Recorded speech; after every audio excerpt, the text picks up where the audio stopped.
Lucky Lefty Podcast, Honora Boys. We are in the building and we are brought to you by Honora Whiskey, HonoraWhiskey.com, that premium American whiskey, HonoraWhiskey.com. And when you drink, please, we appreciate it that you do it responsibly. Let's get it lit.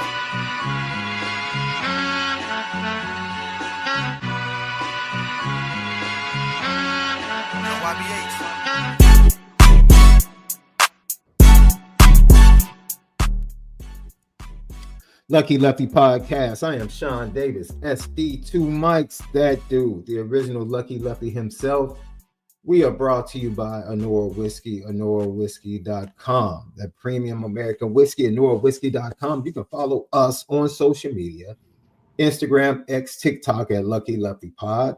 And we are courtesy of Bleav Network, where you can find our audio edibles each and every day, Apple Podcasts and Spotify.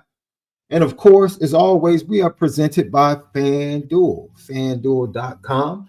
Download the FanDuel app, and what you'll find is that Notre Dame is the betting favorite to win the national championship, and returning starting quarterback Carr is the odds-on favorite to win the Heisman Trophy.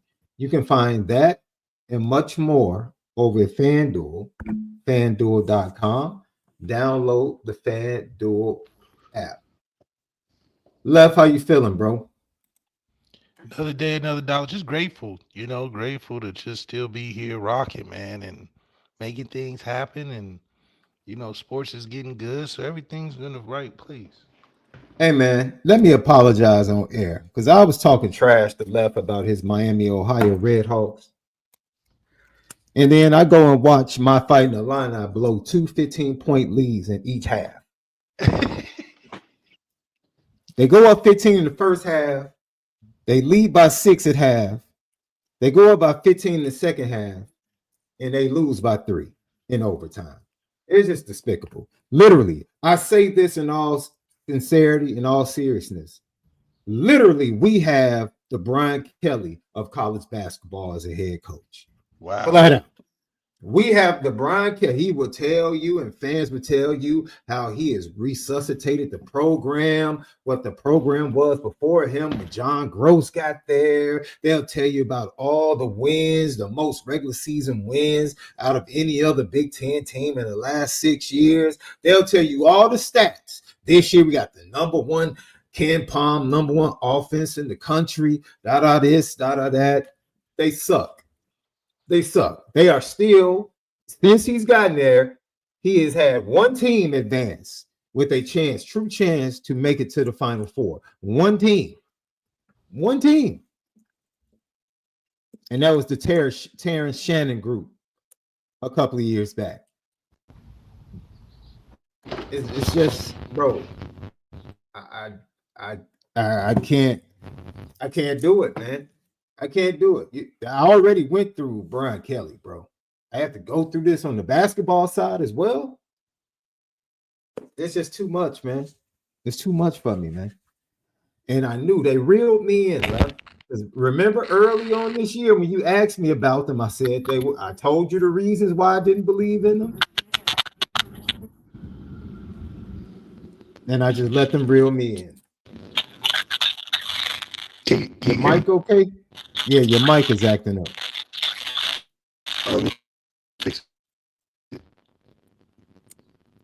Yeah, I don't know. You sound scratchy, muffled.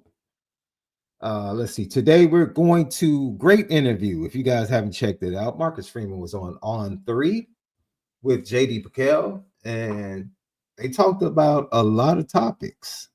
And there's a lot to chop up and talk about, as we are 1 week away from hearing from Marcus Freeman for the first time in a long time this offseason. Also, the pads are on. They will be popping. Smell the grass and get to see CJ Carr and the Fighting Irish, take their first step to what we believe and hope will be a national championship in 2026. Left. So Left is having technical difficulties. So we'll just go ahead and get started. Hopefully he can tap back in. Marcus Freeman, as I said before, he was on with JD Paquel, and honestly, it was a really good interview. It really was. I really enjoyed it. He started off talking about the lessons. Going into his 5th season, he was asked about the lessons that he's learned coaching at Notre Dame. Very difficult, no head coaching experience. Defensive coordinator for a year. Brian Kelly decides to leave for LSU. And the next thing you know, he becomes the lead candidate, beloved by the players on the roster in the locker room. They pull for him, they vouch for him, and he becomes the lead candidate for what is considered a jewel of a job in college football. And this is what he had to say about the lessons he's learned during his tenure at Notre Dame. I think, as you'll understand, and anybody in a position, really, a professional position understands that, you learn with experience, right? You can think you're prepared as much as you think you are, but the experience of going through what we go through, it helps you become the best version of yourself. And so as I look in going to year 5, I mean, it's gone by so fast. And, to think about, how fast it's gone, the experiences of the season, out of season, the different things you have to do it's what makes this thing fun. You got to try to enjoy it because as I'm speaking about how fast these 4 years have gone, it's a reminder to myself, like, enjoy this thing because it's going to be over before you know it. And that's why I continue to remind myself. You know what? Hearing that, I know a lot of fans are going to hear that and say, well, man, what does he mean it's going to be over? Like, flirting with the NFL, the off-season buzz, you hear that and you start to think to yourself, like, man, is this dude, does he have one foot out the door? Does he want to leave already? And the truth of the matter is, when you're that type of head coach, it's almost like having a pretty girlfriend, and expecting no one to pop game. That's what it's like being a Notre Dame fan with Marcus Freeman as the head coach. That's what it's like. And sometimes I get it. You don't want to constantly hear the noise, right? Just like if you're walking down the street with your wife, your girlfriend, your significant other, you really don't want to hear the whistle. You really don't want to see someone gawking or doing anything that you can deem disrespectful, right? And I'm cool with Marcus Freeman listening to overtures, as long as he does it respectfully, as long as he doesn't play in the face of the Notre Dame fan base. I'm cool with it because I'm very conscious of the fact that he's very attractive. His resume is very attractive. The way he carries himself is very attractive. His integrity is very attractive. It's a lot of great things that he has that a lot of NFL organizations will want to be the face and to represent them. Of course, they're going to look at him. Of course, they're going to call and speak to his agent. Of course, they're going to have conversations. So I don't even get to a point to say, well, I don't like it. But what are you going to do? What are you going to do about it? There's really nothing you could do about it. He's attractive. He's attractive as a head coach. It is what it is. So, immediately when I heard that, and I saw some people in chats and message boards talking about it, look, Marcus Freeman is here. He's your head coach. He's back. Like, if you thought it was bad after missing the playoffs, what do you think is going to happen if he wins a national championship at Notre Dame? Everything's going to be ratcheted up. The fire is going to go up as far as interest in Marcus Freeman. So I think as a fan base, that's something we really need to just kind of pump the brakes on and kind of just live in the moment. Just live in the moment. Like we are literally in the moment where, from a recruiting standpoint, a coaching staff standpoint, is yet to be seen if the coaching staff can give the same feeling as we felt 2 seasons ago, or even going into last season when we felt like the Notre Dame coaching staff might have been one of the top 3 coaching staffs in all of college football, especially when Al Golden was here. When Al Golden was here, you felt like, yo, this staff is one of the best staffs in all of college football. That's right. Now we wait and see what this new staff can do and whether or not they can acquire or whether or not they can perform like their predecessors on the field, development, recruitment, everything, and as a collective. So it should be pretty interesting. It's a different mix of guys. Still a good group collectively. They all got their individual resumes and stuff. Notre Dame's a very credentialed place. If you're a coach or a front office guy, you've been some places. NFL has some success in individual players in some aspects, some teams. So, you're in a group amongst a lot of successful coaches. So the unique thing about what we had is that our staff at the time was not only good, but they were cohesive. They worked well with each other on different things. So same group or same product, just different parts. So now you're getting a chance to try to recreate the same success model with different people. So, making the same dish with different chefs.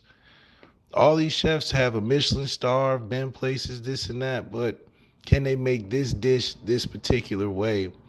And everybody's qualified. It's no different than the offense. We got everybody's qualified. Everybody's talented. Everybody's got something that they're leaning on. But how do we put it together? And so defensively, it's more of the experiment of getting guys acclimated, getting the philosophy and identity right, because that's where it comes from. It's the coaches, it starts there. The players are receptive enough because they have the talent and they're good guys and they got discipline. They can pick up things, but we have to, as we've heard from the defensive staff, find that collectivism. Guys got to be on the same page and work out disagreements. That ain't got nothing to do with Drayk Bowen, but before it gets to Drayk Bowen, it's got to sound on the same page. So I think with the offense being a group that's been together, I mean, if anything, the offense has no excuse. They got all the experience together. This is going on year 3 for an offensive unit that's pretty much stayed intact. Still got Gino and still got Denbrock. The running back coach has been interchangeable, but even there, you still have 2 years. That's more than Aaron Henry and Coach BJ and all those guys. He got Charlie Partridge, even Chris Ash he's competing with just being there. So offense you would expect to be more fluent considering, this is year 3 with the main pieces. Your receiver coach been there about 3 years. Offensive coordinator, quarterback coach there for about 3 years. So the experience should show on an offensive front where we look like we know what we want to do. Defense, I'll give them the credit of they've been good the last couple of years, but they're going to have a rebranding. Yeah. They don't have to do nothing different. They just have to rebrand. It's like Arby's. Arby's sandwiches haven't changed, but the rebranding has changed. We got the meats. When that dropped, remember when that dropped? Then you had the steak bites. Then you had the different slogans. You got a new logo. So the same food tasted a little better because of the rebranding. You get a Red Lobster that was in the pits. Still got lobster, still got crab. But it was the rebranding. Brought a new guy in. They get a mini bar popping. They put the cheddar biscuits on all you can eat. They just rebranded. They got rid of all you can eat shrimp. I thought that was a bad move. But I get it from a business wise. That doesn't make sense. How you gonna have all you can eat shrimp? How you gonna have only all you can eat shrimp? But anyway, the defense is going through a rebranding process. And I think that it's going to take time for them not to be pressured in the forefront or relied on winning games in the first 2 games. Not that we're going to be necessarily in trouble or nothing, but let the offense take the helm. I trust that the combined years of experience together in the offensive room should prevail. Defense, I get it. Now they should start faster considering the guys they brought in, are get along good. What are they?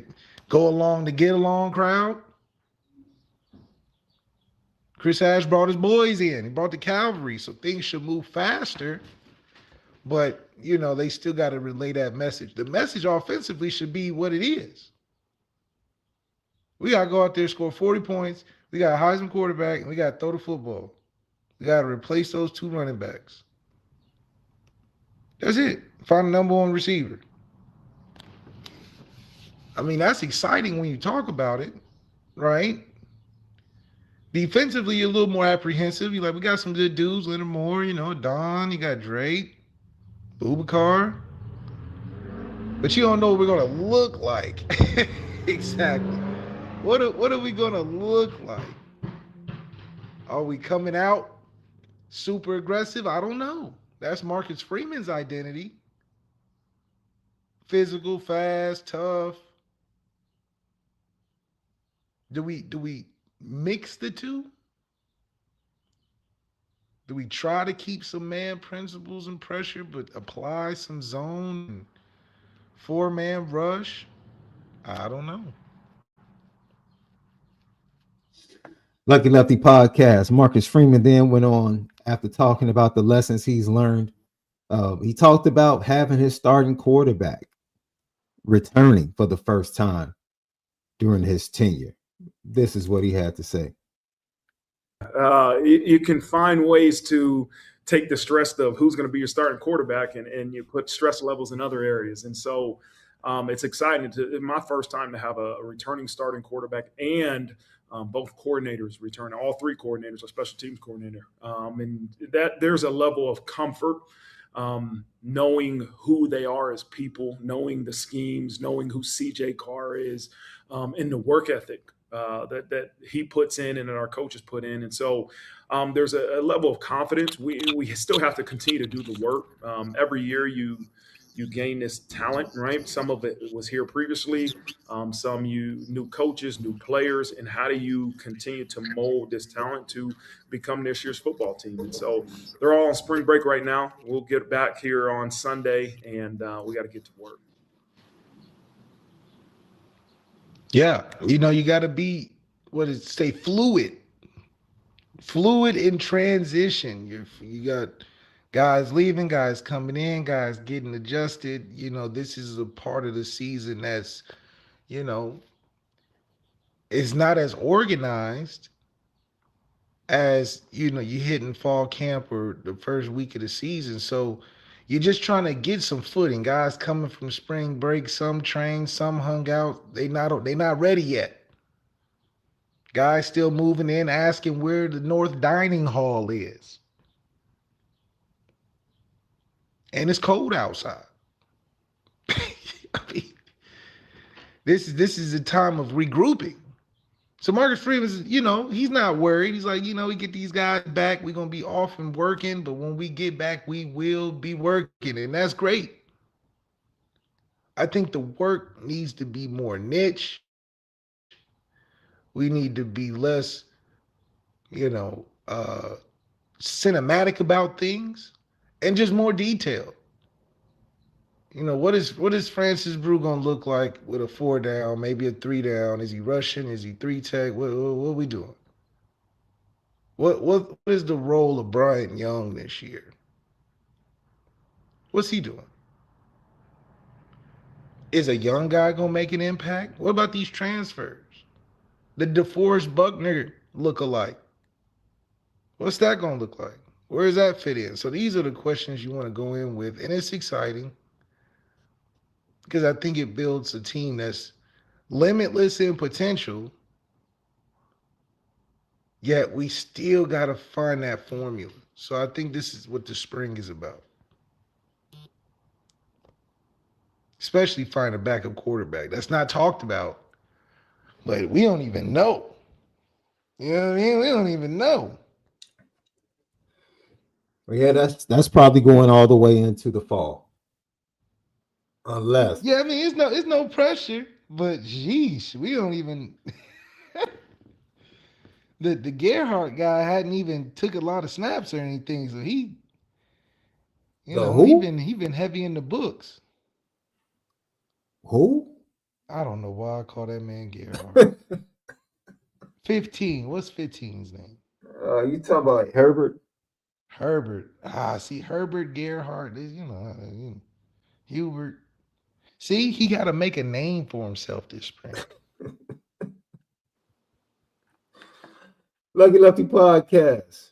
Marcus Freeman, after talking about the benefits of having CJ back going into the spring as a starter, was asked about, this is also the first time you've had your starting quarterback return and the entire staff return. Everything is locked into place, other than the defensive staff, that is. But both your coordinators is what he was talking about. You got both your coordinators back and your starting quarterback. Is it a little bit different this offseason?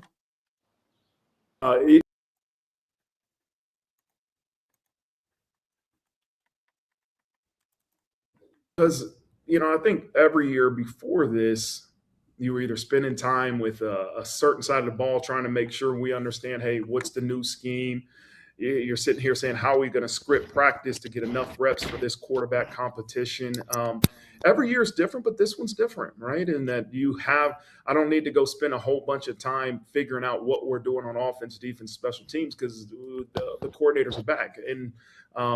But it's a great challenge, right? How do we continue to find ways to help this program get closer to its full potential? That can be through meetings, that can be through the way we train, that can be in many different areas. But there is a comfort in knowing the people we have in important positions are back. Yeah, finding that next level can be a mystery.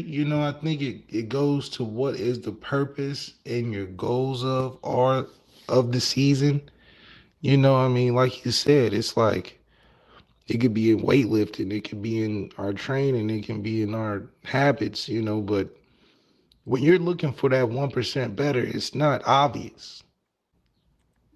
Think of a Georgia and Kirby Smart after the second championship. It's not obvious what else you need to work on. If anything, it's harder because you like, dang, what you gonna review the last 2 years y'all been kicking everybody's butt? That almost isn't helpful. What you gonna look at Jordan Davis, just him and Jalen Carter going crazy the whole time? So when you're looking for 1% better, Marcus Freeman is in that environment. He acknowledged the fact that he feels good because he's right. He's got people that can ease the tension. Okay, you look down the hallway, you see a guy that's got a Heisman and 2 first-round receivers. Okay, that's pretty good. I can lean on that. Look down the hall a little further, see an O-line that's got all the pieces needed to run, block, whatever. Young but experienced. Receiver room, you done spend a lot of time with the transfers and building the room up. Looks good. Tight ends look good. Coaching staff straight. You having it your way with who you want defensively on the coaching staff. Recruiting is great. So he's like, yeah, we got things we need to work on, but we got all what we need to find out what it is in-house. We done went to the grocery store and got all the good ones, all the good groceries, the ones you see on TikTok, the ones that, maybe a little bit more expensive. We took the chance. So what is Marcus Freeman going to put out there? And I think in year 4, the excitement's different. It's not like the first year where you're like, what is he going to do?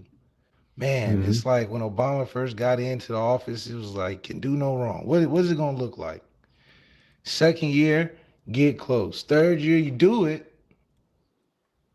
And you're like, man, okay, what's the bounce back year look like? The way we ended last year just put so much melancholy on coming into this year just because of what could have been, should have been, what we had, what we did, what we lost, how we lost, not making the playoffs. It just left a odd feeling for such a what we felt like a great program at the time. So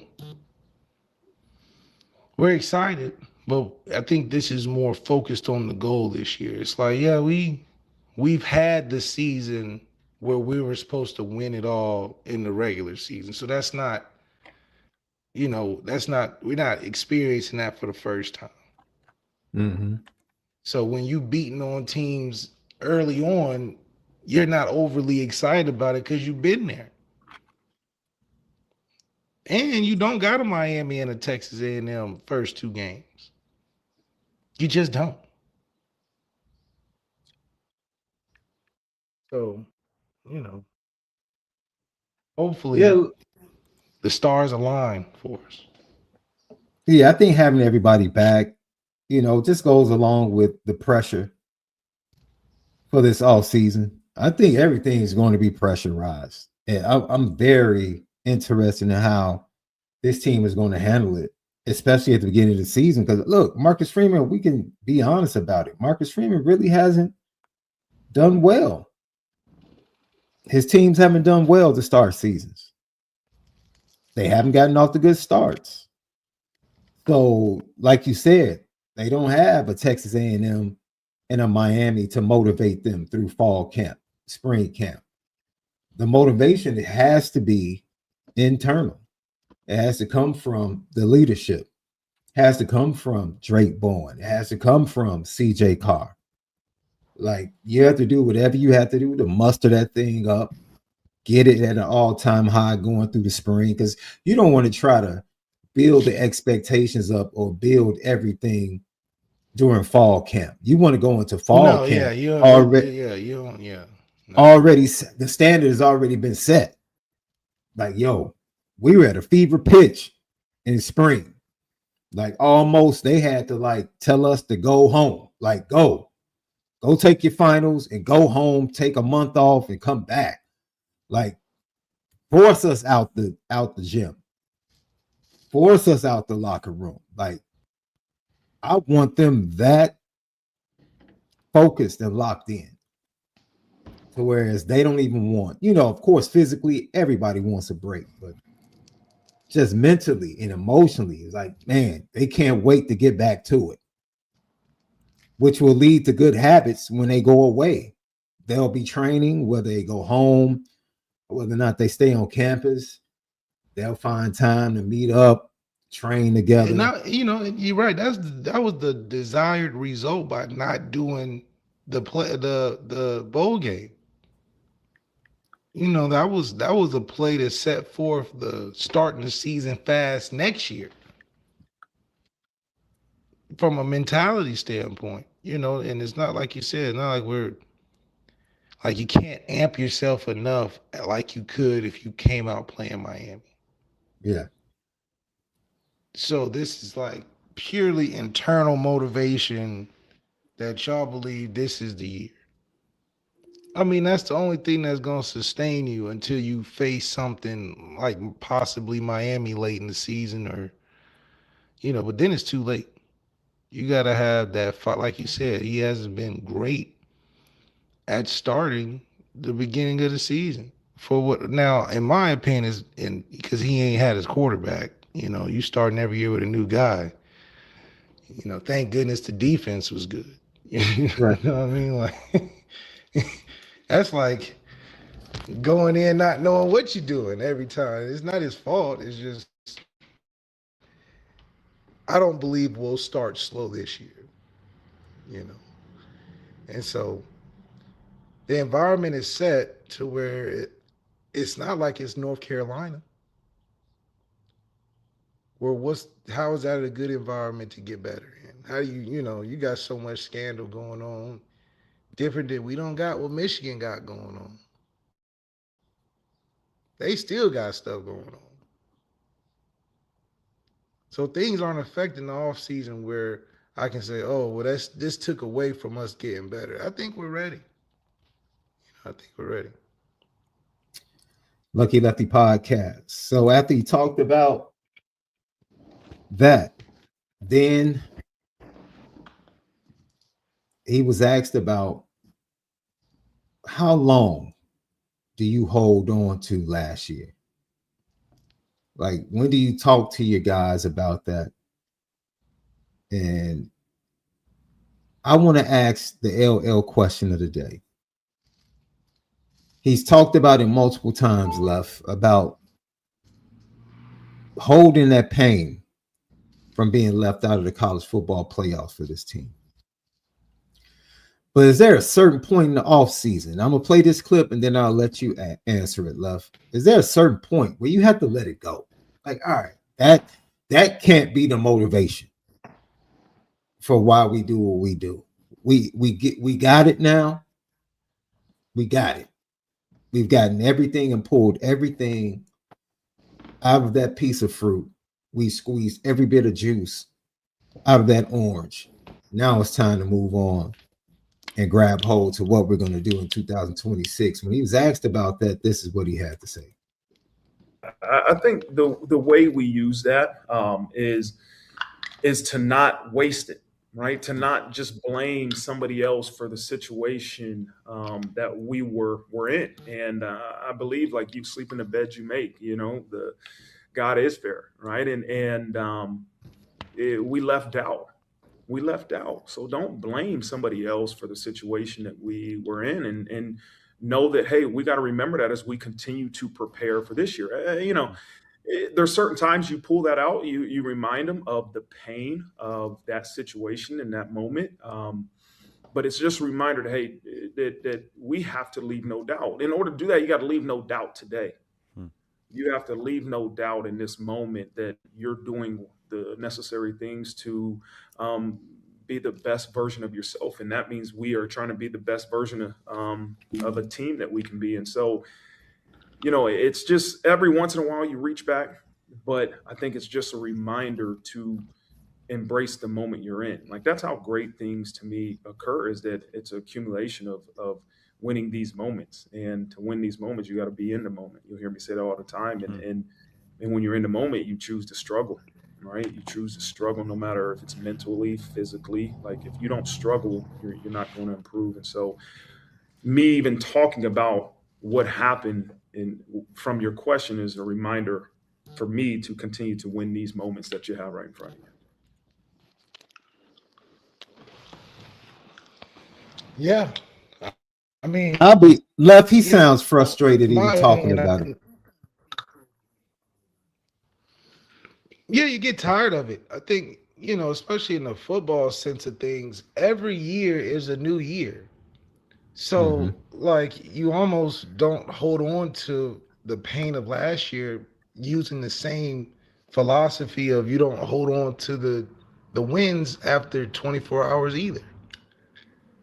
And I think living in the present is the best way to move forward. You can acknowledge the past, but this is a new team. You don't even got the two guys that was the whole makeup of the season last year.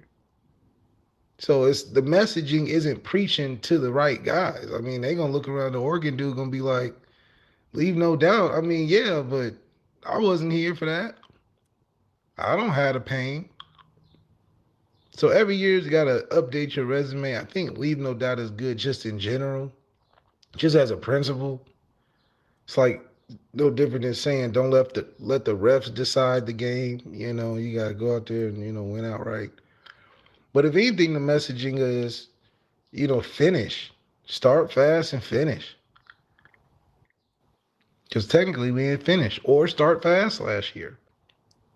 And I think that's more of a head coach thing, something he tells himself as he goes into each, each year, the lessons he learned, because that's where it trickles down from. If the head coach lingering on the last year, the team gonna linger on the last year. And you don't want to turn it into the Colorado soapbox where you huddle up and circle around and each coach talks about whatever. Mm-hmm. That's a little bit too much for me. I don't need everybody talking now. Talk to me in the team in the room or something. Because it's like who's the head coach? You know what I mean?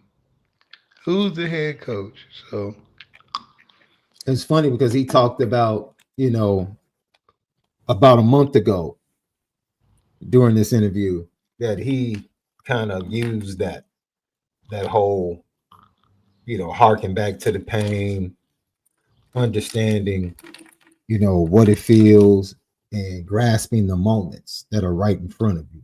Now, grasping the moment that's right in front of you, I love that, especially for a team because it comes down to those moments, right? We go to the national championship game that Indiana just won the moments in the fourth quarter. They won the moments. They won a national championship. So that comes in handy in those types of matchups, right? And it's safe to say Notre Dame dropped a couple of interceptions late against Texas A&M. They didn't win the moment. Texas A&M made a play on 4th and goal. They won the moment. Same can be said for that last drive that Notre Dame had against Miami. The offensive tackles couldn't block their edges. They won the moment. Sometimes that's what it comes down to.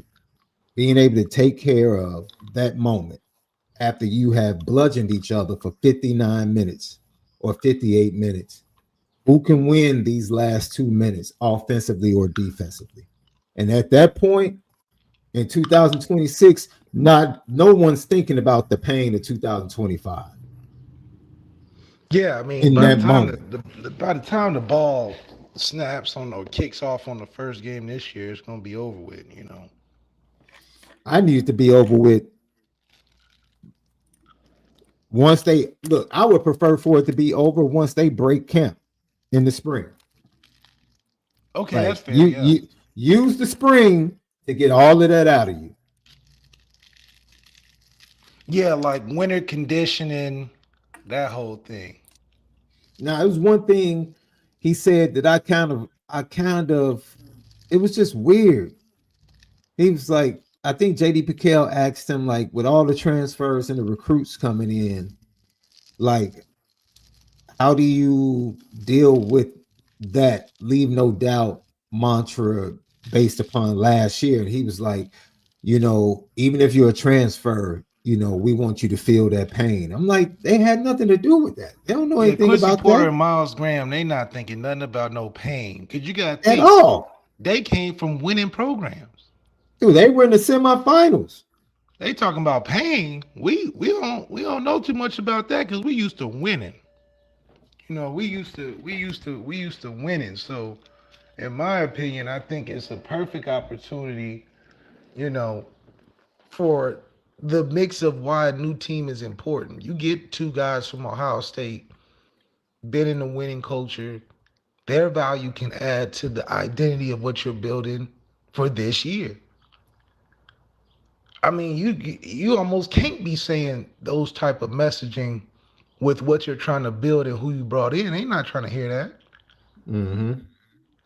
They like, well, and then you bringing in Ohio State and Michigan players, so they really not trying to hear that. you, so that's why every year is a brand new year, and I get why Marcus Freeman may be frustrated because he played. He probably, if anybody, wants to stop talking about the pass. Because he's a player. He's like, dude, I remember, but I am not trying to keep talking about me losing or missing a tackle or, previous blunders. Yeah, that's why he doesn't like when I say Isaiah Williams. Anytime I say Isaiah Williams on the podcast, left is like, all right, man, you're going to have Coach Freeman mad at you. That's just my Illinois pettiness coming out.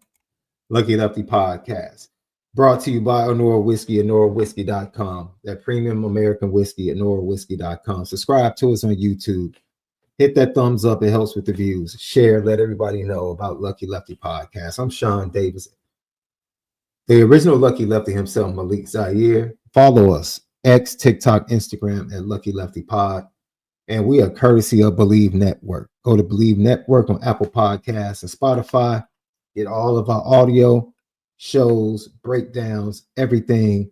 We had a great interview. If you missed it the other day, a great interview with Notre Dame wide receiver Miles Boykin, who recently just retired from the NFL. It was a great conversation about his high school recruitment, his experience at Notre Dame, his time at Notre Dame, his thoughts on this team, his thoughts on them missing the playoffs. And then he sat with us and broke down film on 5 big-time wide receivers in the 2027 class that will be coming in for spring visits. You need to go and listen to that. Watch it on YouTube and then go download it on the audio side, Apple Podcasts and Spotify. We are the home of the misguided passion, and we are forever committed to making sure that we spin it different. On top of that, we are presented by FanDuel, FanDuel.com. And look, if you go over to FanDuel.com, what you will find is that the win totals for this year just came out, and Notre Dame's win total is 11.5. So look, either Notre Dame goes undefeated or you lose your money. That's how it is. That's what FanDuel is saying.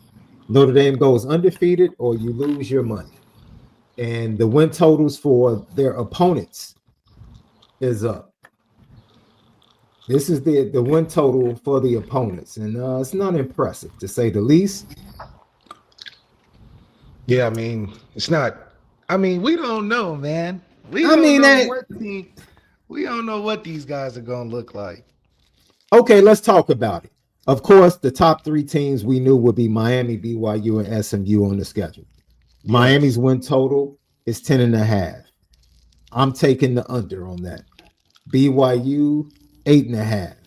I think BYU goes over. SMU, 8.5. I think SMU goes over.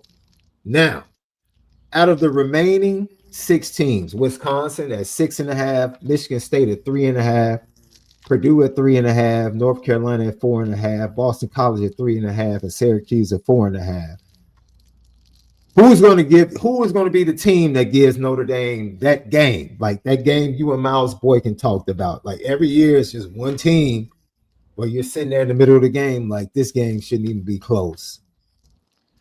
But I mean, based on history, it should be one of these early games.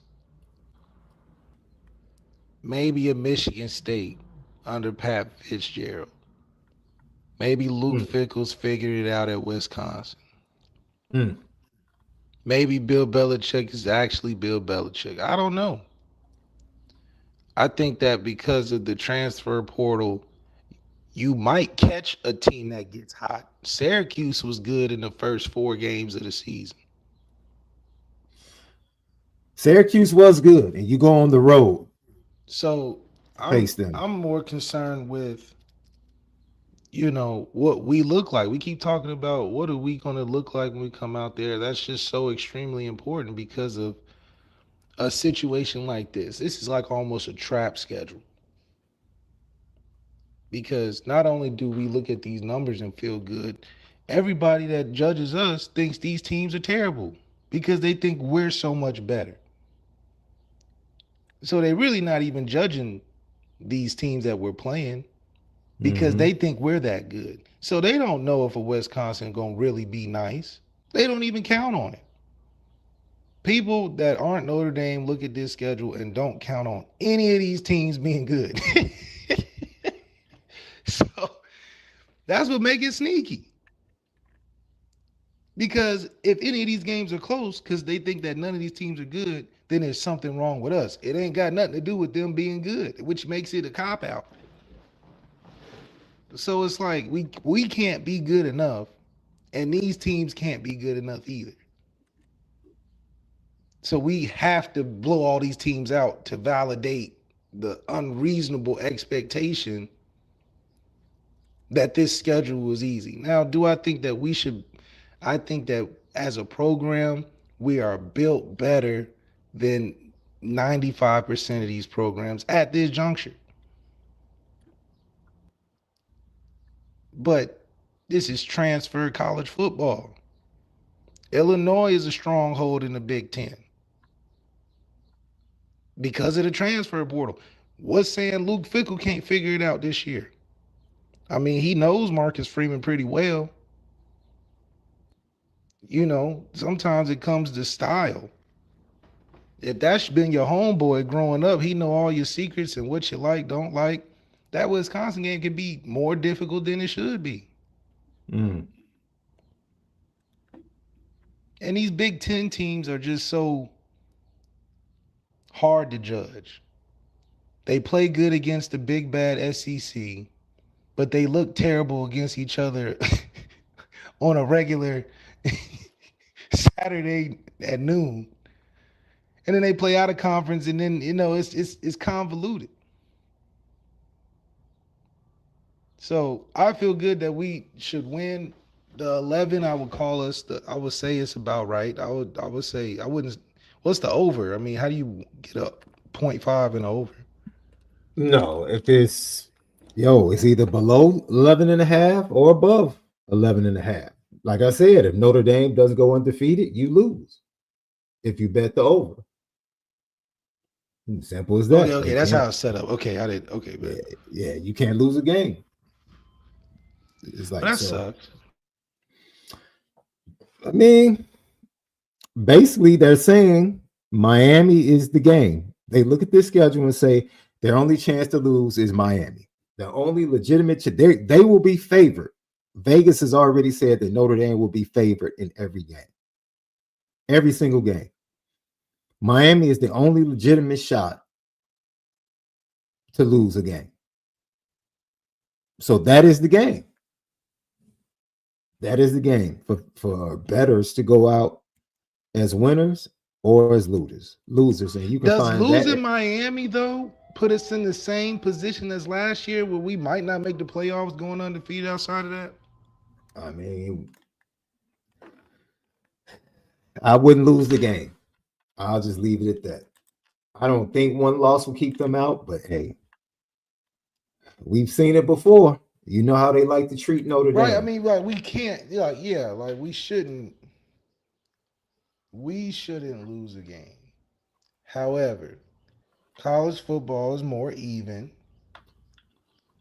Teams fall apart, you know. I wouldn't overlook anybody in that case. And like Tom Cone said, look, if there's a school where you don't get to have letdowns, it's Notre Dame because you get everyone's best. And every player knows that. Yeah. There is no letdown.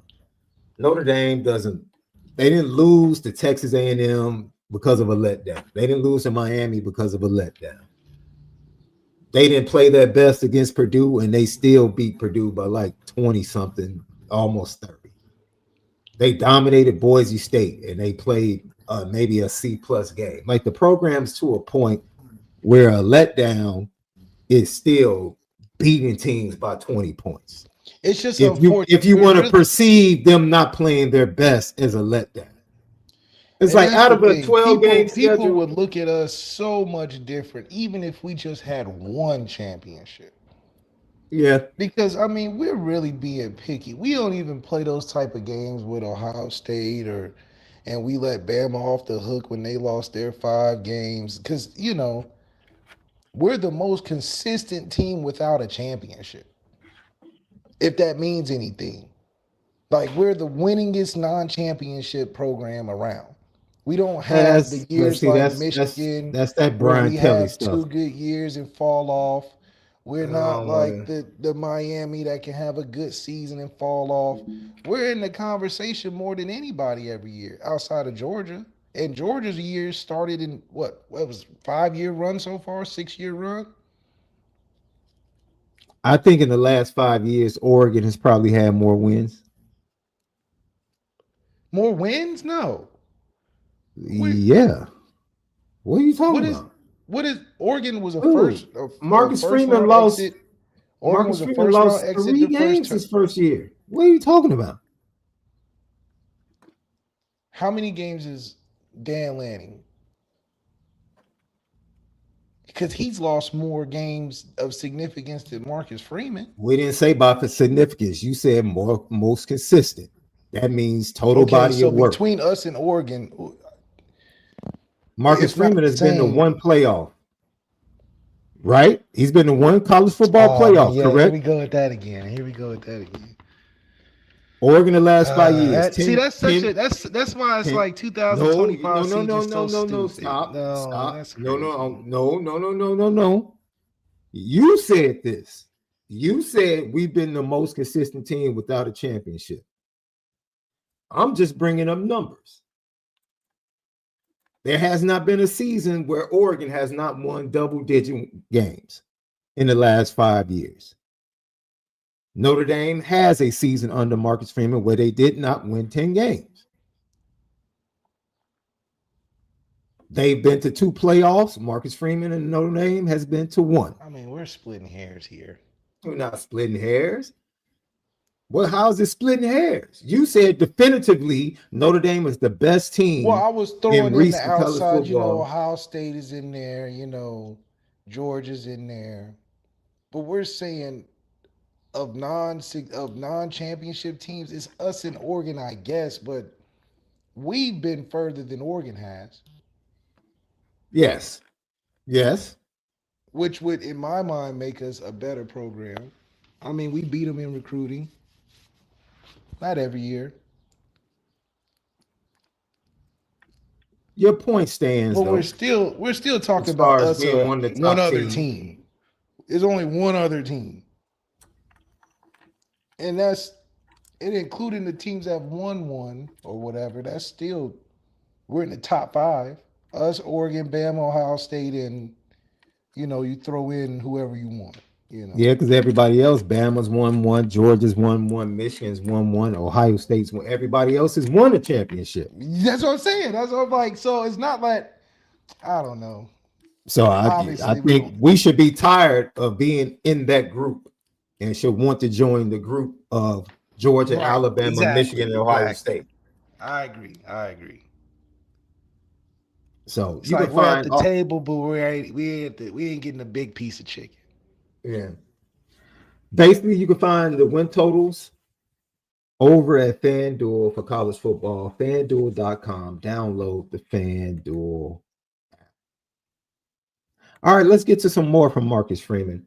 His interview with JD Piquel on 3. He talked about the the running back room left. The running back room. This is what he had to say about the talent in the running back room. How are they going to fare this year?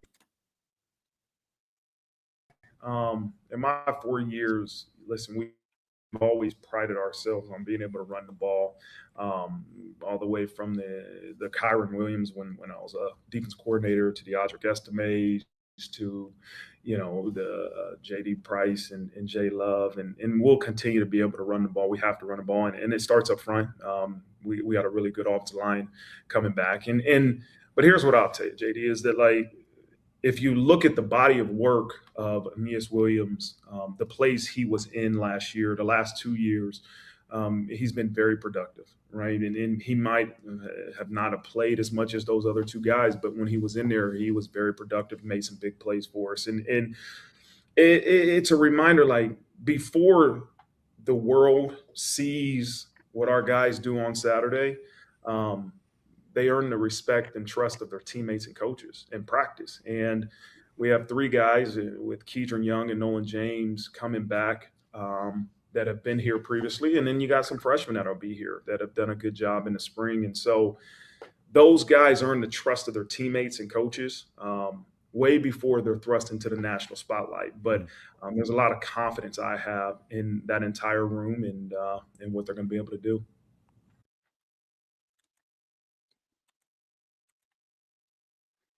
Let me tell you something about Aeneas Williams.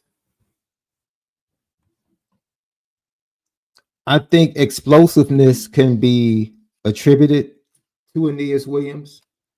It just doesn't look the same. You know how somebody can run fast, but it doesn't look like they're picking it up and putting it down? Yeah, I think that's what makes him special though, because he got that deceptive, like, you don't look at film and be like, oh man, I can manage that. And then when you get out there, he runs past you, you're like, dang, how is he doing it? And I think he's a better football player than a supreme talent. He's not a Jeremiah Love that's going to wow you, but he'll have impact plays of long runs like Jeremiah Love, where you're like, wow, I didn't know he had that talent. Because he's not necessarily Jadarian either, because Jadarian passes the eye test. So he's more in line with a Kyron. And maybe that's the St. Louis thing, where his impact is going to be throughout a game where you're like, oh, okay, like a Peyton Pritchard. Where you're like, man, every time he get in, it's just like, okay, he may not be the star of the Celtics, but Peyton Pritchard. So, I think his role will be defined based really in a good time where the offense got to be centered more around the quarterback and he can fit that. He's not a guy that gets in and everybody's like, he's getting the ball up the middle. Yeah. Crowd the middle, he's coming up the middle. He could do many things. He can catch the ball, he can go out wide, he can run the ball. So it'll be interesting to see what once again, it keeps falling to Denbrock. Because you ask yourself, what are we going to do with all these dudes? Because I like Elijah Burris. He's probably like 10th on most important on the offense. Like he just down there, But in a lot of cases, I think he could be very useful. His talent is there. So, Denbrock, man, you got a lot on your plate. Yeah. I think this is a moment for Mike Denbrock to even expand and evolve himself or evolve as a play caller. I think last year, I was talking to you about this earlier. Watching games back, I watched the USC game, I watched the Pittsburgh game, and it was frustrating watching how many times the play call was in clutch third down situations, 3rd and 5 or shorter, like half field reads. It was just like, yo, you have all this talent, but you're putting it into like this condensed area in the biggest moments. And it was just like, I understand. It's like, yo, USC was like game 7. Pitt was like game 9, 10. I'm like, are we still babying CJ at this point in certain situations? Is that on Mike Denbrock? Not just maybe Mike Denbrock knows something we don't. Maybe it's not baby. Oh, absolutely. Absolutely. Maybe it's giving him his best things. It's just with what we had, it wasn't as needed maybe for him to try to show that prowess. I mean, it's just, that's the wonders that a run game can do. You don't want to live in the throwing it 38, 40 times a game anyway, because that just means you don't have a run game. So you're not going to win many games. It just makes the game lopsided. And plus, we love CJ Carr, but I'm not trusting any quarterback with 40 throws a game.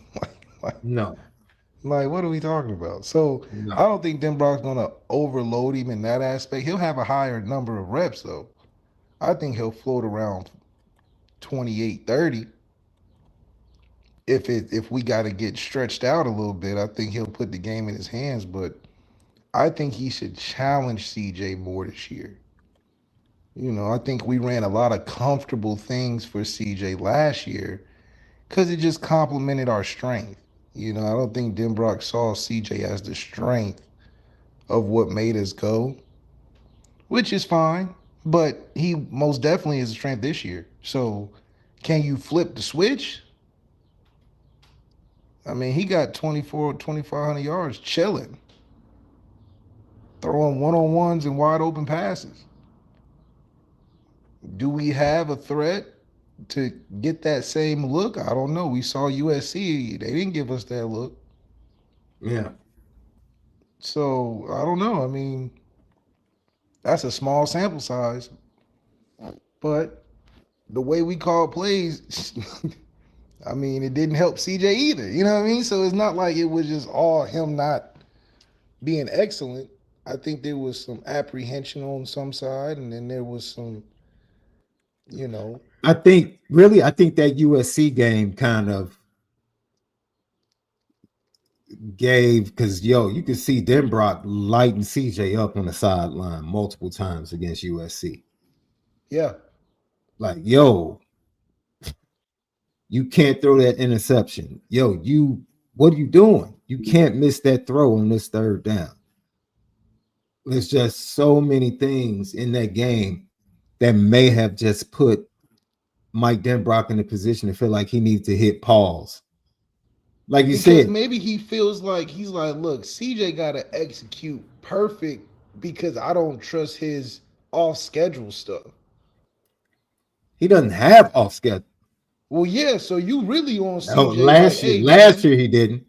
It's like, hey man, be on time, and you really can't afford to be running around and extending because it's just not your game. So maybe that's, I don't know. I mean, Denbrock, this is a different challenge for him. He don't have the free will of a guy doing his own thing, and most coaches don't like that. Unfortunately, Denbrock's kind of built off of that. That's where his success lies. Like, as much as we talked about Riley Leonard, I mean, Denbrock was comfortable because he shoot, short yardage, we running the ball. I mean, it ain't even hard for me to. I can put my quarterback in harm's way. He loves it. He talked about wanting a blue jersey and taking off the red with a half a leg. That's easy. Now with CJ, it's a little more, I got to be more heady, like, trick the defense a little bit. I don't know. Yeah. I mean, he was trying to trick something.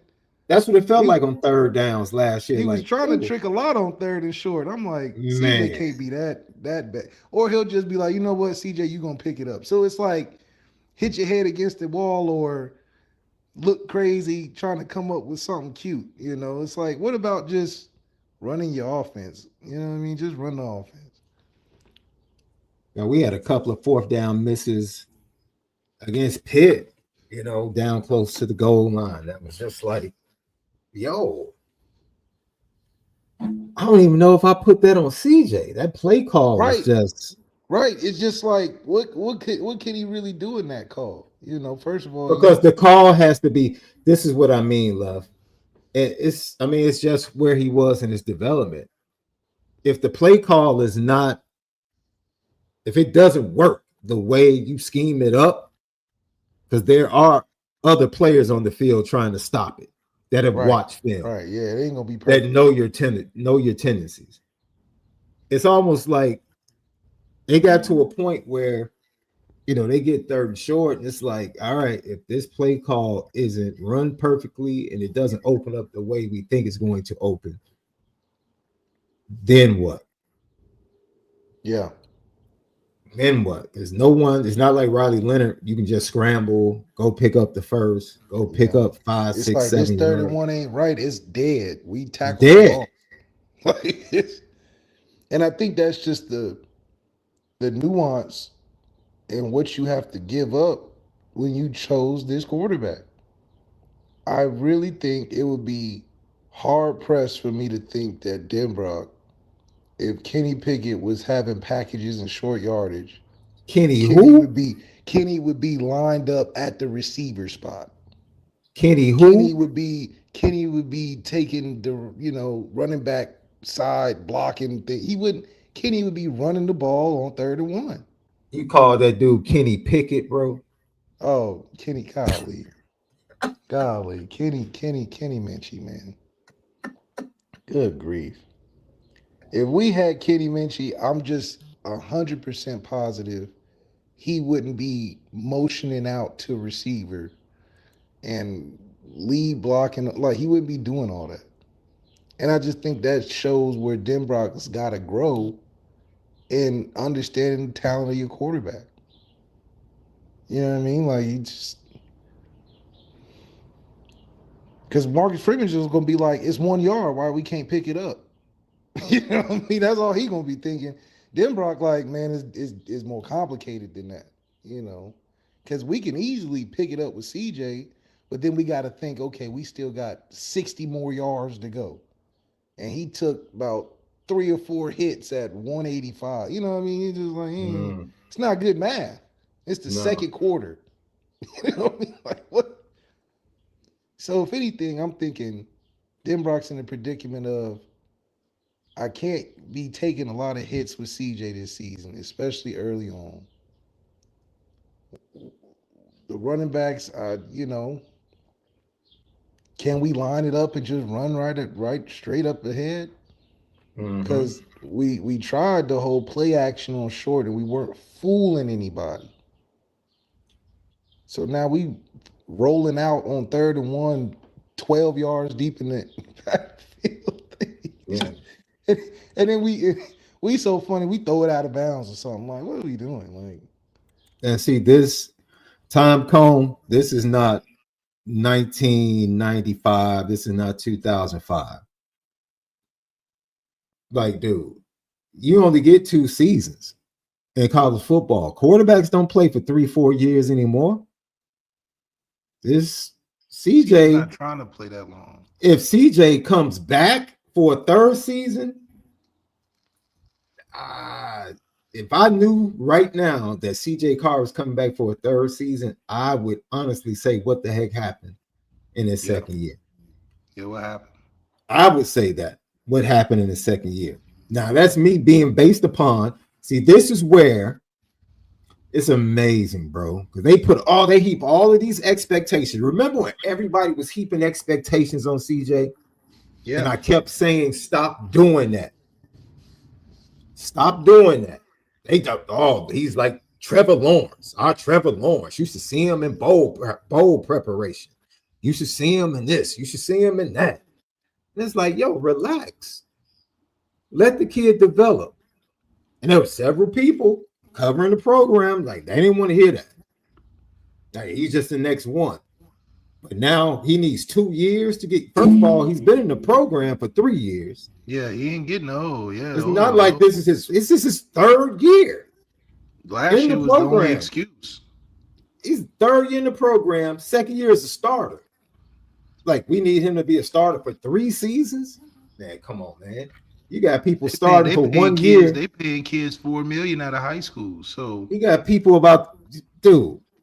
Mendoza started at Indiana for 1 year. Only started 2 years in college.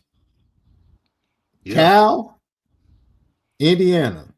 That's the expectation. As a full-time starter.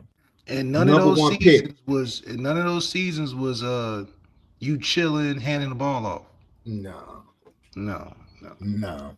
Dante Moore, full-time starter, 2 years. Started as a freshman when he shouldn't have, got pulled. Went to Oregon, sat behind.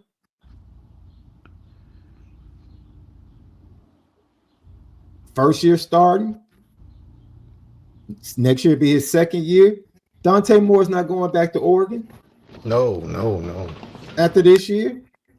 It's like it's different. The clock, and it's not fair in my opinion. Not fair, no. Miles Boykin talked about it the other night. Like the time to develop in these football programs is totally different now. Like quarterbacks don't get 3 years to like You're 3 not years getting to start. you're not getting the Heisman for no reason. No. You coming out the pack. You're not even coming out the package. They expecting you.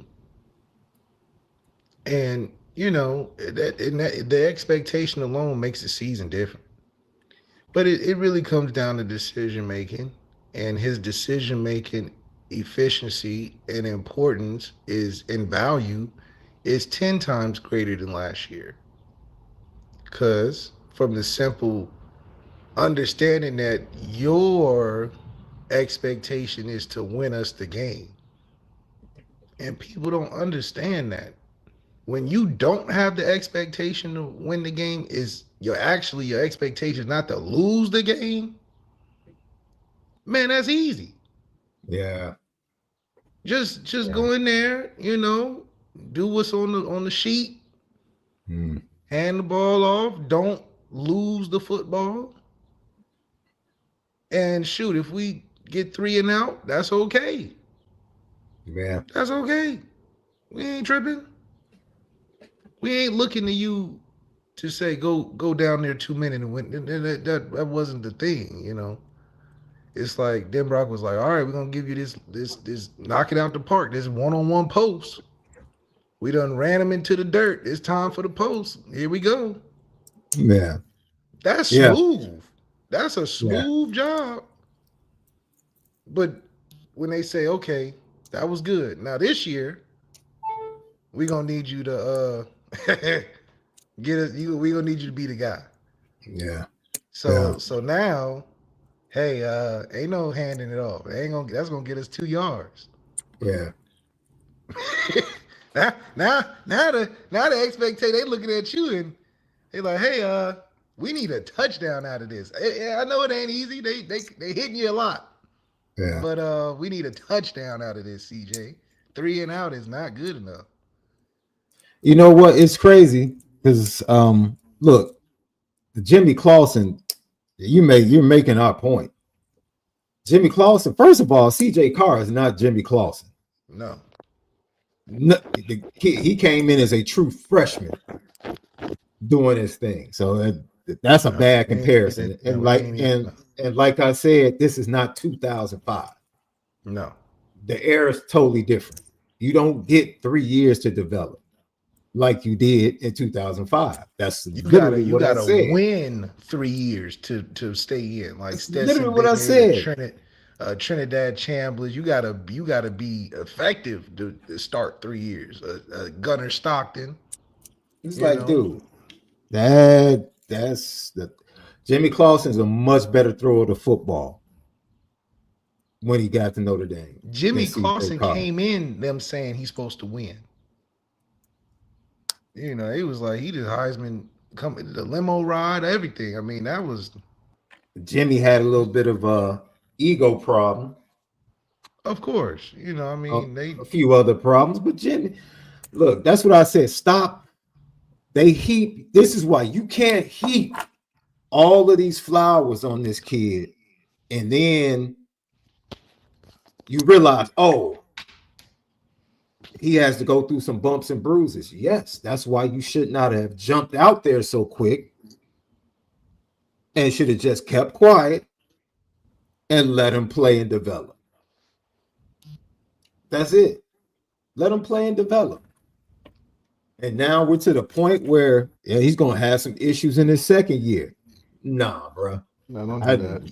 Nah. Not with this schedule. No. Yeah, he just don't have this is what you want, man. And they went out and invested all the stakes.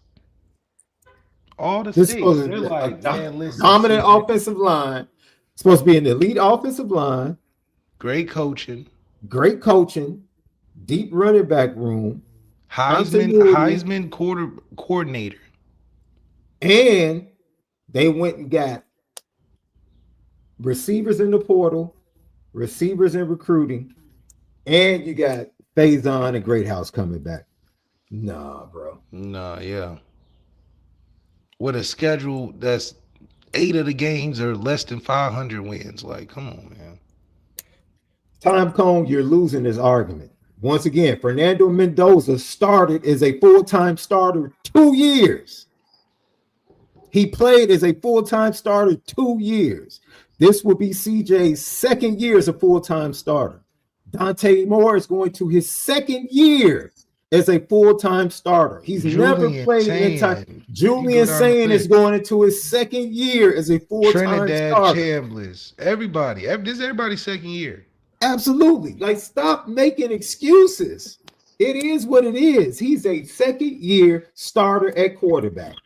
It's time to The take off. best thing about it is that he is on the most even playing field with all the top quarterbacks. If anything, he's getting the advantage. So it's like he is no lack of experience that is compared to his peers.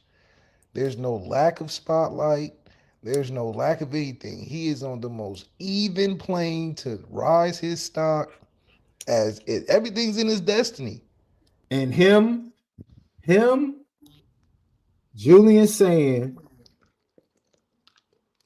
and maybe Dante in their first years as full-time starters, it didn't matter how bad they played. They were going to win. They never felt the pressure of their performance affecting whether or not their team won or lost. None of them. CJ didn't have to do anything against USC, Pitt. They do. Just hand the ball off. Boston hand the College. ball off. Hand the ball off. He struggled against Boston College. Hand the ball off. We backed up on the 2-yard line. Give it to 4. Let's go ahead and break the game open. Give it to 4. That's dude. Julian Sane having Carnell, Jeremiah Smith, Bo Jackson as a freshman running back. Dude, they walked nasty O-line. Great defense. Now that's why Ryan Day is talking that talk. Saying we're gonna need Julian to use his legs some more this year to win a championship. Huh? Like, bro, you got Chris Henry Jr. and Jeremiah Smith. And Bo Jackson. Like, you need him to use his legs. No, don't throw interceptions in the semifinal on screen passes. How about that? That's it. How about that? How many times did Miami? If that's what Ryan Day is thinking is going to make his team better, Julian should transfer. He's transferred. He's like running the ball. What? Oh, you don't know how to evaluate your talent. Absolutely. Out of all the things, but that's the thing. Out of all the things you could have said, I wouldn't even say pass blocking. We could pass block better. It was just weird, right, to hear him say that. Like, because run where you recruited the most unathletic dude. What do you mean? Like, I hope you're not about to like use him in the RPO game and expect him to pull and oh yeah, come on, man. Come on, man. That's abuse of talent. You ain't Jeremiah Smith gonna be like, huh? Why are you running? Maybe he meant he wanted him to scramble and do more. Julian runs like a 4.8 at 6. Getting outside the pocket. Yeah. I just thought it was weird with the multitude of talent that they have at the skill positions. That's like Denbrock saying, yeah, we need more read option from CJ. Like, this cat Julian Sane is going to play with arguably one of the best wide receivers in college history. Best tandem. 2 years in a row. 2 years in a row. Matthew Stafford and Calvin Johnson type. Yes. Except he can't throw like Matthew Stafford, but is Ryan Day playing with us? Look, man. We live in the world of misinformation. Maybe he just trying to throw us off the track because that don't even make sense. Which leads the question. Maybe we'll talk about this Monday a little bit, love. What in the world, if you're Mike Denbrock, if Ryan Day is asking Julian Sand to use his legs more, what in the world could Mike Denbrock be asking of CJ Carr this year? What is he sitting down with CJ right before the practice this spring and saying, this is what I need from you this year. I need you to improve in this area. I need you to improve in that area. And I definitely need you to improve in this area. Maybe we'll talk about that Monday. The areas when Mike Denbrock needs to have a conversation with CJ Carr to let him know exactly where he needs to improve. Marcus Freeman talked about the Ohio State wide receivers and how he got them to come to Notre Dame and having 0 decommitments in the 2026 recruiting class. This is what he had to say. No, listen, I would never negative talk. You're my alma mater. I got too much respect for that place. But you're talking about two guys that you had relationships with in high school, right? We were in it really. We were in probably the final couple with Quincy Porter, and comes from a great high school that at that time we had a quarterback from his high school, and when he entered the portal, it isn't like you're introducing yourself, right? We've had a relationship. And then with Milan, we have a guy on our team, Tay Johnson, that is from his hometown. They have a great relationship. Milan's come to camp here. He's from 2 hours away. And so Milan knew our coaching staff, he knew this campus. He knows what Notre Dame's all about. And so, again, those were two guys you've had previous relationships with. And that's why high school recruiting is so important, right? Is that you don't know with how college football is right now, like if you're going to be re-recruiting that guy in a year or 2 years because they're in the portal. And so that's why you got to make sure if a young man decides not to go to your school, you end that conversation the right way, because you don't know if you'll be re-recruiting that guy. You mentioned the high school level and the way you've recruited that. Like, we had your GM, Mike Martin, on during National Signing Day, and one thing he said probably 2 or 3 times during that conversation is like, hey, we had 0 decommits from this top 3 class, like 0 decommits. Like, is that something that he's stressing pretty hard during the process of committing to Notre Dame? Is that something where it's like you and the staff are communicating a little bit extra when it comes to what you've done in the past? Because, 0 decommits in modern college football feels like a unicorn of a recruiting class. Yeah, we got to, we're going to make sure we praise that, right? And because it speaks volumes about that class and who those people are. But, decommits are a part of recruiting, right? I'm sure we've had one in this upcoming class already. So, but it to me, that speaks volumes about the young people that chose Notre Dame, right? And that they chose it for the right reasons. They're always going to still be pulled by other schools and enticed to look other places. But you know what? Those guys chose this place for the right reasons. They stayed together. It's an extremely close class, and they're an extremely talented class. And so half of them, probably actually over half of them, are here now in the spring. They're a talented group. They're the right type of young people. And I'm excited to be on this journey and see where it goes.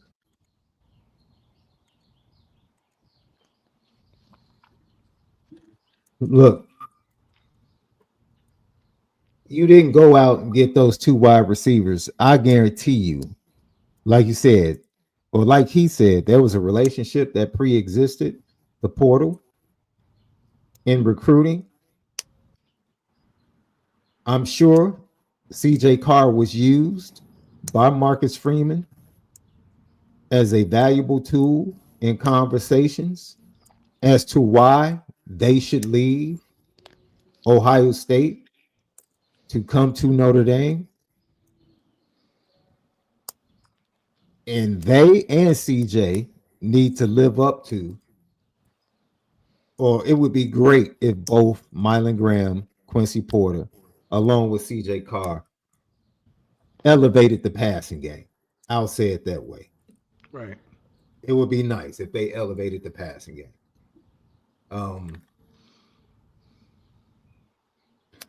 But with that said, it's one of those things as we get ready to close out.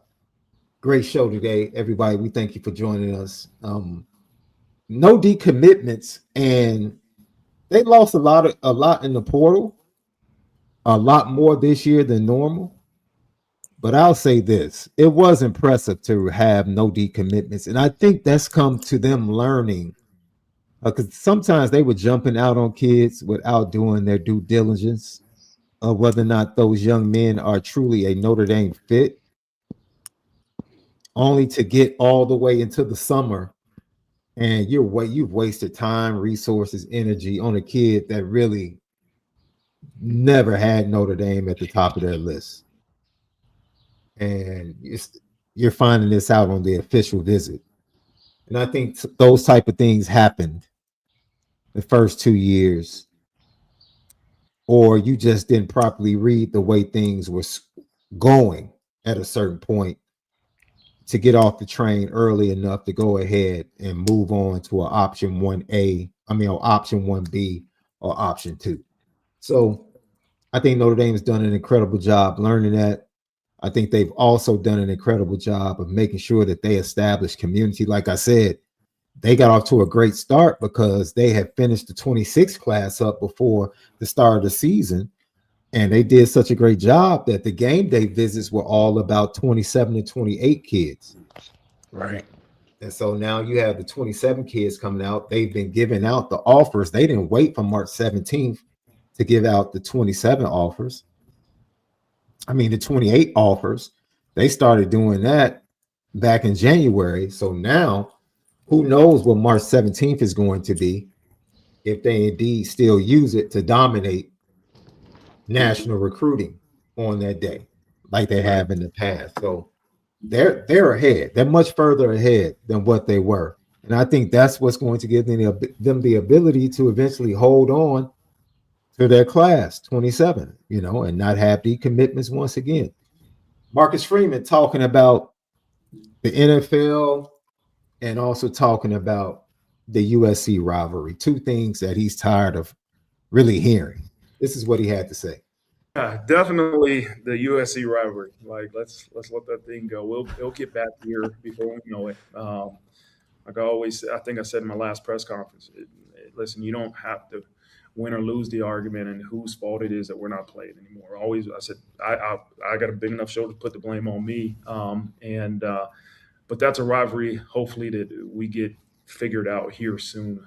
Just because you think of Notre Dame, USC, you think of what that means to college football, right? And I think it's important that we find a way to make that thing happen. And I got a lot of respect for Coach Riley and that program. And so that's definitely the one that I'm ready to move on from, that question. Now, as I always address this NFL question, and again, like, if I'm not answering that question, that means we're probably not doing a great job as a football program. And so I think it's the ultimate sign of with team success comes individual opportunities. And I hope that I have to continue to address that every single year, because that means we're having success as a football program. And it's not because of me. It's not because of one person. It's because of every person, every male and female, man and woman that invest into the Notre Dame football program to make sure that we're reaching our full potential. And so, it's a reminder for our players that,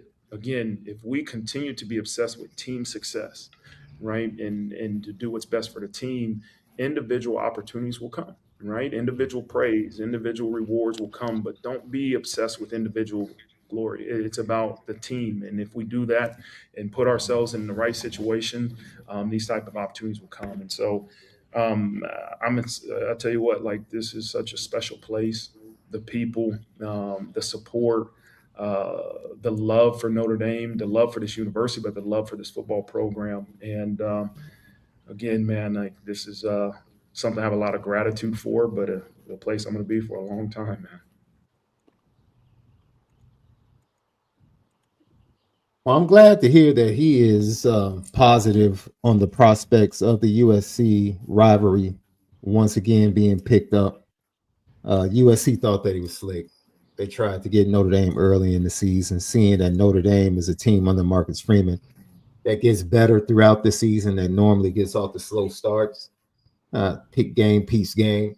But also, I think that's good for everybody. And let cooler heads prevail.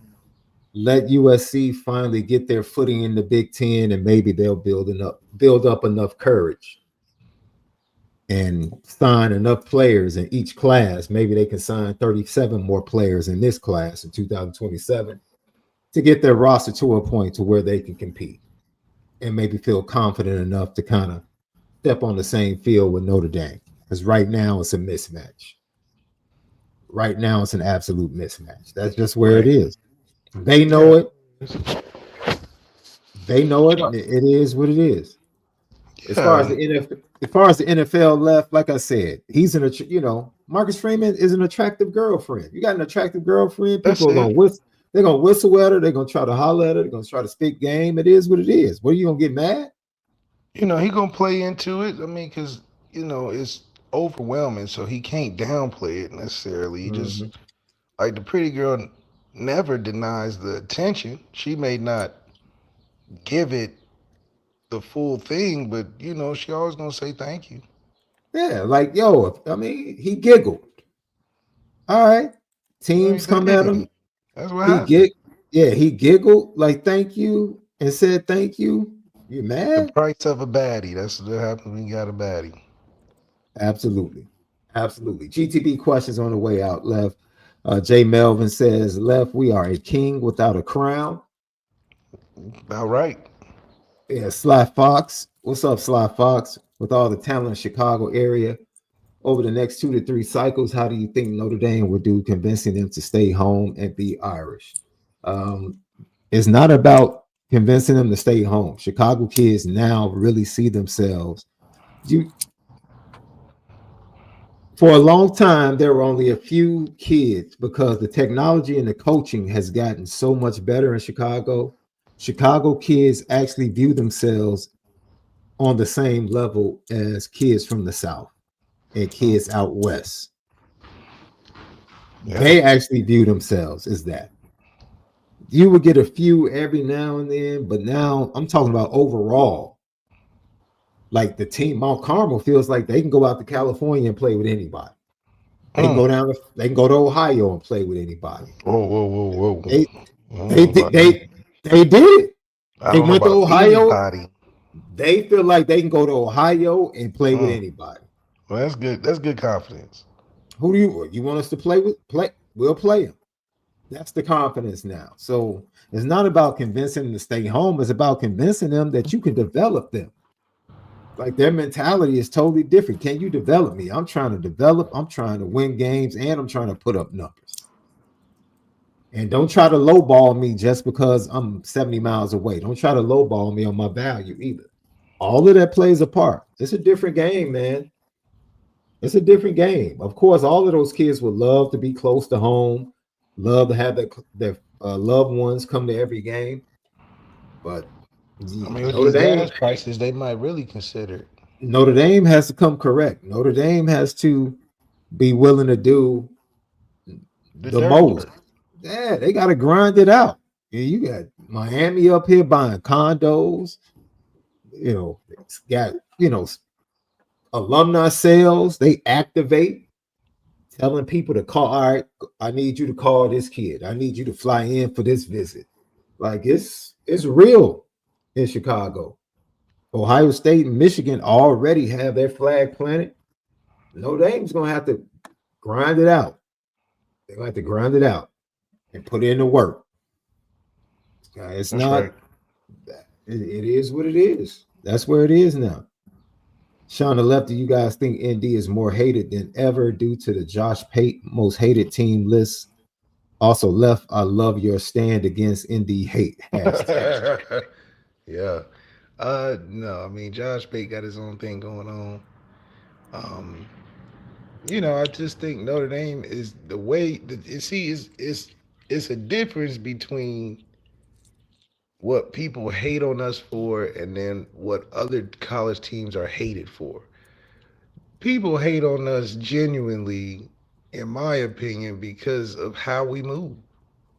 Mm-hmm. And it is only funny because it's not the way we move only affects us. It doesn't affect the people that are talking about us, which is crazy. Which means they're jealous.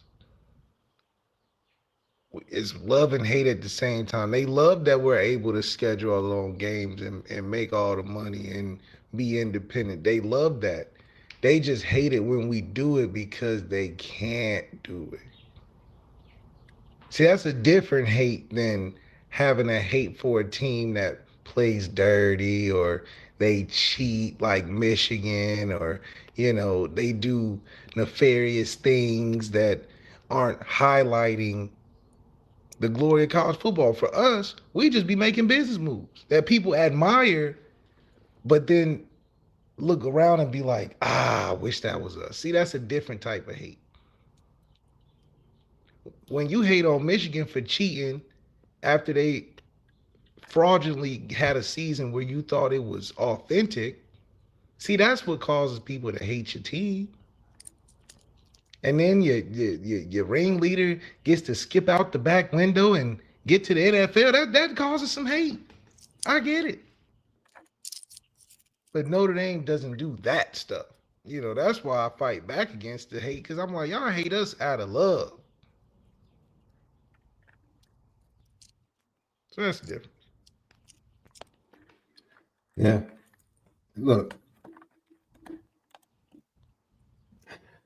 It says Sean, J. Melvin, Sean on IB the other day. Brian brought up a theory of yours of why Chicago is becoming a recruiting pipeline. It's to the loss of the Michael Jordan effect. Could you explain a little bit more on that?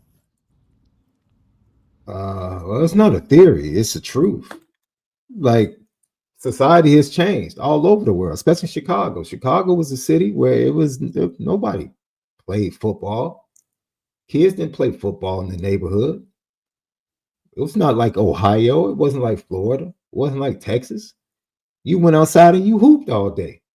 That's what you did. You went to the park and you hooped. Everybody hooped. Everybody. Even the guys that decided to play hooping football. was the thing growing up. You hooped. That's what you did. Now kids don't go outside. Yeah.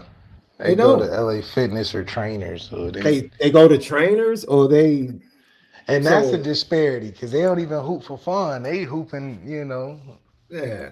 And now basketball has lost that pool. It's just lost that pool. But it's been an incredible job by the resources and the coaching that's been poured into the city of Chicago over the last decade. That's finally kind of manifesting. And kids are just far more interested in going to a controlled environment to train for football than to go up to the park and hoop. Yeah, hoop. That's it. Everybody wanted to hoop. Shovel, man.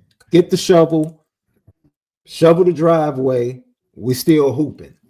It's 10 degrees. We're still hooping. It's 30 degrees. We're still hooping.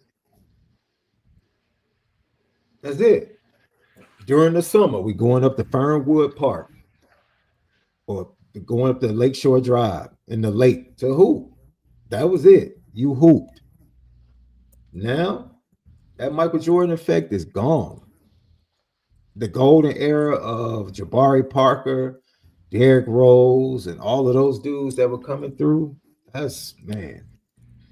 it's all about Friday nights at Mount Carmel. Friday nights. That's all different, man, because the international players, it's like, it's Friday night at Mount Carmel is an event. It's an event, Left. It's an event where they got the unnecessary smoke in the air. Dude, it's an event. You be like, why it got all this smoke in it? It's in the middle. It is literally across the street from the Obama Library, Mount Carmel. It is in the middle of the hood. It's in the middle of the hood, right off Stony Island. You can watch the game from your 3 flat, bro, from your 2 flat. It's an experience. That's how high school basketball used to be. It is taken over. The experience of Brother Rice. Brother Rice baseball is huge. other sports have just caught up to basketball in Chicago, bro. Basketball no longer has that hold over the Chicago area and the kids like it did 10, 15 years ago. So kids are now going to trainers, bro. David Fuller-Runcho has been going to Kerry Neal since he was in 8th grade. Braden Parks has been going to Kerry Neal since he was in 8th grade. Yeah, it ain't the same no more. These kids are in 7th or 8th grade going to trainers for football. Like it's just different, man. It's different. It's different. I don't like it because I'm a hooper. But I can't tell you the last. Because the hooping dream is faded, man. It's like, how you gonna have a hooping dream? Well, you know why I left? Like after Wemby killed hooping dreams for America. First of all, relax. The USA is still gonna beat the hell out of the international and the Olympics. Relax. Y'all need to relax. Now, go look at the under 18, under 17, and under 16 this year. The USA beat the crap out of everybody. The pipeline is crazy. Y'all do y'all research. Y'all caught up on Wemby. Who else is gonna be playing with Wemby? Who else? Shoot, is Wemby in nothing right now? He's the truth. Wemby, Risa Shea from the Hawks. SGA, Luka. Now, Luka played for Slovenia and SGA plays for Canada. I'm talking about when they go to the Olympics. Jokic is like the only NBA player for his team for Serbia. Like, what are you talking about? See, that's the misnomer. Collectively, we're good, but that's all we need from everywhere. That's all we need. Collectively, not when the NBA #1 pick is somebody we can't even pronounce their name. Reshishar? Well, how you say that? Well, okay, I'll tell you what. It's gonna be. I'm very interested to see what AJ DeBonsa is gonna play for. He's gonna play. Yeah, he probably will. He probably will. It'll be USA or Nigeria. Probably will, right? Nigeria, and then the only person that kind of would do it is Joel Embiid. Give me a country in 3 years or 2 years that's going to have better players than Cade Cunningham, Cooper Flagg, Darius Acuff. Like I do. The list goes on and on. Darren Peterson, Caleb Boozer. Yeah, he got some dudes. Like, dude, the pipeline is crazy. And those are the youngsters. KD said he's coming back in 28. Anthony Edwards is coming back in 28. Aaron Gordon is going to be there at 28.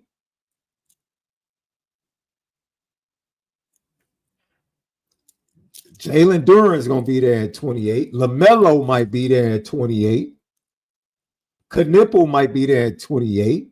Jason Tatum's going to be there at 28. Jaylen Brown's going to be there at 20. Like, dude, no one's messing with a full USA roster. No, not a full team. Not a full team. No. That's why you count the world versus the NBA. Yeah, nobody's. You gotta man, count and Jokic versus the NBA. And Jokic is not a spring chicken. No, I'm saying you put Jokic, Wemby, Giannis, SGA, and Luka on the same team. They might have a shot. They might have a shot. But that's the world versus the NBA. I mean, or America, or whatever. They might have a shot. Man, Notre Dame baseball hit 2 grand slams in the same inning. That's crazy. Shout out to Notre Dame baseball. Playing pretty decent this year. All right, man. What's Niel gonna do this year in the according to reports left, your boy Shrews is gonna get another opportunity next year. According to reports. So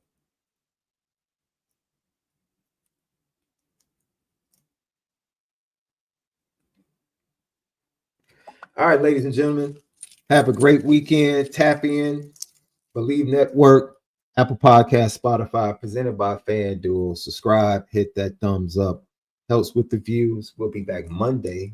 We're going to dive deep into what Mike Denbrock is telling CJ Carr.